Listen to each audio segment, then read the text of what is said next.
Back. So ഇന്നത്തെ video എന്ന് പറയുന്നത് എൻ്റെ ഒരു മോർണിംഗ് റുട്ടീനാണ്. കുറേ ദിവസങ്ങൾക്ക് ശേഷമാണ് സത്യം പറഞ്ഞ ഒരു മോർണിംഗ് റുട്ടീനായിട്ട് ചെയ്യണത്. കാരണം കുറേ ദിവസം ഒരു ഓൾ നൈറ്റ് റുട്ടീൻസൊക്കെ ആയിരുന്നു. പിന്നെ ഞാൻ രാത്രി നേരത്തെ കിടന്നൊന്നും പറയാൻ പറ്റില്ല, 12 മണിയായപ്പോൾ കിടന്നു, 4 മണിയായപ്പോൾ എണീറ്റു. അതിൻ്റെ ഇടയ്ക്ക് രാത്രി ഒന്ന് എണീറ്റായിരുന്നു കേട്ടോ.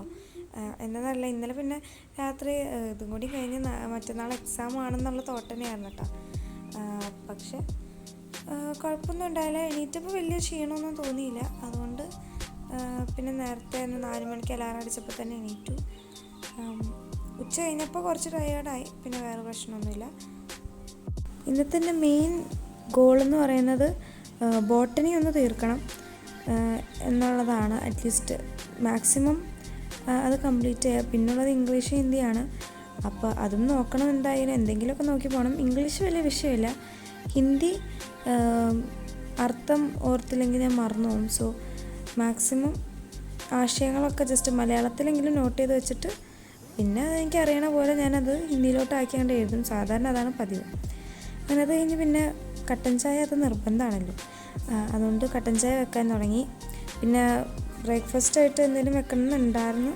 പക്ഷേ ഞാൻ ഫ്രഞ്ച് ടോസ്റ്റ് ഉണ്ടാക്കാമെന്ന് വിചാരിച്ചാൽ വന്നത്. പക്ഷേ ബ്രെഡ് കാണുന്നില്ല, എവിടെ പോയാവും. പകുതി സാധനങ്ങൾ അടുക്കളയിൽ വന്നപ്പോൾ കാണുന്നുണ്ടായില്ല. അങ്ങനെ ഞാൻ പാർലേജി വെച്ച് അഡ്ജസ്റ്റ് ചെയ്തു ഗൈസ്. അപ്പോഴത്തേക്കും അത്രയ്ക്കുള്ള വിശപ്പൊക്കെ ഉണ്ടായുള്ളൂ. പിന്നെ പാർലേജി കഴിച്ചു. അതിന് പിന്നെ പഠിക്കാനിരിക്കണമല്ലോ, അപ്പോൾ ഇതാണ് നല്ലത്, പെട്ടെന്ന് കഴിയും. അത് കഴിഞ്ഞ് പിന്നെ പഠിക്കാനിരുന്നു. ഇനി വൈകിയാൽ ശരിയാവില്ല, അതുകൊണ്ട് നേരെ പഠിക്കാനിരുന്നു. ഞാൻ പറഞ്ഞല്ലോ, ബോട്ടണിയാണ് കംപ്ലീറ്റ് ചെയ്യേണ്ടത്. ഈ വീഡിയോ ഷൂട്ട് ചെയ്യുന്ന തലേദിവസം ഞാനിതുപോലെ ഭയങ്കര സ്ട്രെസ്ഡായിട്ട് ഇരിക്കുകയായിരുന്നു. കാരണം ബോട്ടണി കംപ്ലീറ്റ് ആയിട്ട് ഉണ്ടായില്ല. എനിക്ക് പാടുള്ള സബ്ജക്റ്റും കൂടിയാണ്. ബോട്ടണി, സുവോളജി, കെമിസ്ട്രി 3 എണ്ണം ഒരുമിച്ചാണ് എക്സാം.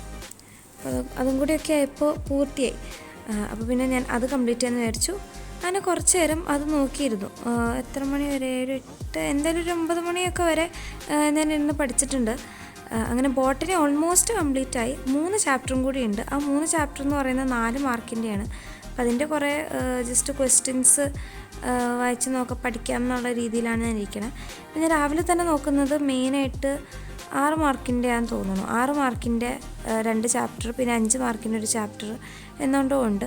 അപ്പോൾ അതാണ് നോക്കണത്. പിന്നെ 3 മാർക്കിൻ്റെ 3 ചാപ്റ്റേഴ്സോ 2 ചാപ്റ്റേഴ്സോ ഉണ്ട്. അപ്പോൾ അത് ഞാൻ കുറേ ക്വസ്റ്റ്യൻസ് എഴുതിയെടുത്തിട്ടുണ്ടായിരുന്നു. അത് മാത്രമേ പഠിച്ചു നോക്കണം. അതിൻ്റെ ചാപ്റ്റേഴ്സ് ജസ്റ്റ് ഒന്ന് വായിച്ചു പോയിട്ടുണ്ടായിരുന്നു. പക്ഷേ അതായത് ഞാൻ ഇതുപോലെ സൈലത്തിൻ്റെ ക്ലാസ്സാണ് കണ്ടത്. അപ്പോൾ സൈലത്തിൻ്റെ ക്ലാസ് കണ്ടിട്ട് അവർ പറയുന്ന ക്വസ്റ്റ്യൻസ് ഞാൻ എഴുതിയെടുത്തിട്ട് ഒന്നും കൂടി ഒന്ന് ടെക്സ്റ്റ് മറിച്ച് നോക്കും. എന്നിട്ട് എവിടെയെങ്കിലും എനിക്കിനി ക്വസ്റ്റ്യൻസ് വരാൻ ചാൻസ് ഉണ്ട്, അതായത് എൻ്റെ ഒരു സെൻസിൽ വേറെ ഏതെങ്കിലും പാർട്ട് ഇമ്പോർട്ടൻ്റ് ആണോ അതും കൂടി നോട്ട് ചെയ്ത് വെച്ചിട്ടാണ്, അങ്ങനെയാണ് ഞാൻ പഠിക്കണത്. അപ്പോൾ അതൊക്കെ ആ ചാപ്റ്റേഴ്സൊക്കെ അപ്പോൾ അതുകൊണ്ട് നോക്കിയതാണ്. പിന്നെ 6 മാർക്കിൻ്റെ ഈ ചാപ്റ്റേഴ്സാണ് നോക്കാനുണ്ടായിരുന്നത്. അത് പിന്നെ അതും കംപ്ലീറ്റ് ചെയ്തു. അപ്പോൾ അത് കഴിഞ്ഞിട്ട് ഞാൻ അടുത്ത ചാപ്റ്റർ ഒരു 20 മിനിറ്റോളം ഞാൻ ബ്രേക്ക് എടുത്തിട്ടുണ്ടാകും. ഈ ചാപ്റ്റർ റെസ്പിറേഷൻ എന്ന് പറഞ്ഞ ചാപ്റ്റർ നോക്കി. എനിക്ക് വലിയ ഓർമ്മയൊന്നും ഇല്ലാത്ത ചാപ്റ്ററാണ്. അപ്പോൾ പിന്നെ അത് വായിച്ച് നോക്കി. ഇതിൻ്റെയൊക്കെ ക്വസ്റ്റ്യൻസ് ഒന്നുകൂടി ഒന്ന് ചെയ്ത് നോക്കാനുണ്ട്. എന്നാലും ജസ്റ്റ് കണ്ടൻറ്റൊക്കെ ഒന്ന് അറിഞ്ഞിരിക്കാമല്ലോ. പിന്നെ വായിച്ച് പോകുന്നതോടൊപ്പം തന്നെ കുറേയൊക്കെ പഠിച്ചു. പക്ഷേ എനിക്കിത് ഇന്ന് തന്നെ തീർക്കണം മെയിനായിട്ട്. അപ്പോൾ ക്വസ്റ്റ്യൻസ് ഒന്നുകൂടിയൊക്കെ ഒന്ന് ചെയ്ത് നോക്കണം എന്നൊക്കെ ഉണ്ട്. കാരണം ഇനി എനിക്ക് അതിനുള്ള ടൈമില്ല, അതാണ് പ്രശ്നം. അപ്പോൾ അതിനനുസരിച്ച് ഇനി പിന്നെയും ലൈവൊക്കെ സുവോളജിയുടെ ഒന്നും ലൈവ് വരാനുണ്ട്. ബോട്ടണിയുടെ ആ ഒരു ലൈവും കൂടി ഉള്ളൂ എന്ന് തോന്നുന്നു, എനിക്ക് കറക്റ്റ് അറിയില്ല. ഒരു ലൈവ് കഴിഞ്ഞ സൈലത്തിൻ്റെ. അപ്പോൾ അതിന് എന്തെങ്കിലും ലൈവ്സൊക്കെ ഉണ്ടെങ്കിൽ അത് കണ്ട് ക്വസ്റ്റ്യൻസൊക്കെ ചെയ്ത് നോക്കി എനിക്ക് കിട്ടുന്നുണ്ടോ എന്നറിയണമല്ലോ. പിന്നെ മെയിനായിട്ട് എന്താ പറയുക, മെയിൻ എക്സാമിൻ്റെ ടോപ്പിക്സ് കവർ ചെയ്യുക എന്നുള്ളൊരു ഉദ്ദേശത്തിലാണ് ഞാൻ നോക്കുന്നത്. അതുകൊണ്ടാണ് ഇങ്ങനത്തെ ചാപ്റ്റേഴ്സൊക്കെ, വലിയ മാർക്കിൻ്റെ ചാപ്റ്റേഴ്സൊക്കെ text book line by line വായിച്ച് പഠിക്കണം. അത് കഴിഞ്ഞ് പിന്നെ വെള്ളം കുടിക്കാൻ പോയി. നല്ല എന്താണെന്നറിയില്ല, നല്ല തണുത്തള്ളം കുടിക്കാനൊരു കൊതി. അതുകൊണ്ട് നല്ല ഐസിട്ട് തണുത്തള്ളം കുടിച്ചു. ഞാൻ കുറേ ദിവസമായിട്ട് സത്യം പറഞ്ഞാൽ ചോദിക്കും വെള്ളം കുടിച്ചിട്ട്.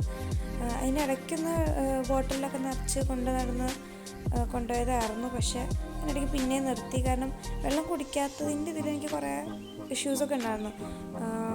മുടിയിലായാലും സ്കിന്നിലൊക്കെ ആയിരുന്നു, ഭയങ്കര ഡ്രൈ ആയിട്ടൊക്കെ ആയിരുന്നു. അത് കഴിഞ്ഞത് പിന്നെയും തുടങ്ങിയിട്ടുണ്ട്. അപ്പോൾ അതുകൊണ്ട് ഇനി വെള്ളം കുടിക്കാൻ ഇന്ന് ബോട്ടിലൊക്കെ ഇനി ആക്കി ഇനി വെക്കണം.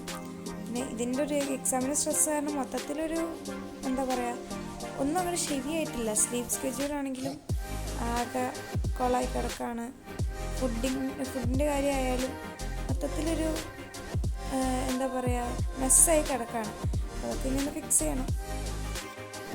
വെള്ളം കുടിക്കാൻ പോയതിൻ്റെ ഇടയിൽ ജസ്റ്റ് ഒന്ന് ഫേസൊക്കെ ഒന്ന് വാഷ് ചെയ്തായിരുന്നു. അപ്പോൾ ജസ്റ്റ് ഒരു ചെറിയ സ്കിൻ കെയറും കൂടിയും ചെയ്യാമെന്ന് വിചാരിച്ചു. ജസ്റ്റ് അലോവേറ ജെല്ലും പിന്നെ ടോണറും മാത്രം. അങ്ങനെ പിന്നെയും ബാക്ക് ടു സ്റ്റഡി. ഒരു ചാപ്റ്റർ പഠിച്ചു കഴിഞ്ഞിട്ട് ആ ലിസ്റ്റിൽ നിന്ന് അതൊരു വെട്ടി കഴിയുമ്പോൾ ഒരു റിലീഫുണ്ട്. അത് സത്യം പറഞ്ഞൊരു മോട്ടിവേഷനാട്ടോ. അതേപോലെ എല്ലാം ഒന്ന് വെട്ടി കഴിഞ്ഞാൽ അത്രയും സമാധാനമാവുമല്ലോ. അപ്പോൾ ഇനി മെയിനായിട്ട് ചെറിയ ചെറിയ ചാപ്റ്റേഴ്സാണ് ഇനിയുള്ളത്. അപ്പോൾ അതിൻ്റെയും ജസ്റ്റ് ഒന്ന് ടെക്സ്റ്റ് ബുക്ക് നോക്കി പോകുന്നുണ്ട്. ഇത് ഞാൻ സൈലത്തിൻ്റെ ക്ലാസ്സിൽ നോക്കി എഴുതിയെടുത്ത നോട്ട്സ് ആട്ടോ, ക്വസ്റ്റ്യൻസാണ്. അപ്പോൾ അതിൽ നിന്നാണ് ഞാൻ ഈ 3 മാർക്കിൻ്റെ ഒക്കെ ഞാൻ പഠിച്ചത്. പിന്നെ വലിയ ചാപ്റ്റേഴ്സ് പഠിച്ചല്ലോ 6 മാർക്കിൻ്റെ ഒക്കെ, അതിൻ്റെയും ക്വസ്റ്റ്യൻസ് എഴുതിയെടുത്തിട്ടുണ്ടായിരുന്നു. അപ്പോൾ അത് ഇങ്ങനെ പഠിച്ചു കഴിഞ്ഞിട്ട് നമ്മൾ ആൻസർ ചെയ്യുമ്പോൾ നമുക്ക് ആൻസർ കിട്ടുന്നുണ്ട്. അപ്പോൾ അതേപോലെ ഒരു സാറ്റിസ്ഫാക്ഷൻ ഉണ്ട്. അപ്പോൾ അതേപോലെ ചെയ്യാൻ എനിക്ക് ഭയങ്കര ഇഷ്ടമാണ്. ഞാൻ 10th SSLCയുടെ ഒരു വീഡിയോ ചെയ്തായിരുന്നു അപ്പോൾ അതിൽ ഞാൻ പറഞ്ഞിട്ടുണ്ട് ഒരുപാട് PYQ ക്വസ്റ്റ്യൻസ് ചെയ്യാം, നമുക്ക് തന്നെ ഒരു കോൺഫിഡൻസ് ആണ്. അപ്പോൾ ഇതൊരു ക്വസ്റ്റ്യൻസ് ചെയ്യുമ്പോൾ കിട്ടിക്കഴിയുമ്പോൾ ഒരു റിലീഫാണല്ലോ. അപ്പോൾ പഠിച്ചു കഴിഞ്ഞിട്ടുള്ള എൻ്റെ ഒരു മെസ്സാണ് നിങ്ങൾ കാണുന്നത്. മൊത്തം അലമ്പാണ്. പിന്നെ ഇത്രയാണ് കംപ്ലീറ്റ് ചെയ്തത്. ഈ 4 ചാപ്റ്റേഴ്സാണ് ഇനി കംപ്ലീറ്റ് ചെയ്യാനുള്ളത്. അതും കുറച്ച് എന്താ പറയുക, 4 മാർക്കിൻ്റെ ചാപ്റ്റേഴ്സ് ആണെങ്കിലും എനിക്ക് ബോട്ടണി ഒന്നാമത് ഇഷ്ടമല്ല. പിന്നെ ഈ സെല്ലിൻ്റെയും അങ്ങനത്തെ ചാപ്റ്റേഴ്സൊക്കെ ആയതുകൊണ്ട് ഒട്ടും താല്പര്യമില്ല. പക്ഷെ അതും കംപ്ലീറ്റ് ചെയ്യണം. പിന്നെ അതായത് ഒരു നോട്ട്സ് എഴുതിയെടുത്തിട്ടുണ്ട്. അപ്പോൾ അതും ഇനി റിവൈസ് ഇത്രയും ഞാൻ പഠിച്ചു കഴിഞ്ഞിട്ടോ. ഇതൊക്കെ ബയോളജിക്കൽ ക്ലാസിഫിക്കേഷൻ്റെ ഒക്കെ നോട്ട്സാണ്. അപ്പോൾ അങ്ങനെ അതൊക്കെ പഠിച്ചു. പിന്നെ ഇതൊക്കെ എന്ന് പറഞ്ഞാൽ എനിക്ക് ഇമ്പോർട്ടൻ്റ് ആയിട്ട് തോന്നുന്ന ഭാഗങ്ങളാണ്. അപ്പോൾ അതും ഞാൻ ജസ്റ്റ് എഴുതിയെടുത്തിട്ടുണ്ട്. അത് കഴിഞ്ഞ് പുറത്തിറങ്ങി ഫുഡ് കഴിച്ചു. അപ്പോൾ അത്രയൊക്കെ ഉള്ളൂ ഇന്നത്തെ എൻ്റെ വ്ളോഗ്. ഇഷ്ടപ്പെട്ടെന്ന് വിചാരിക്കുന്നു. Thank you.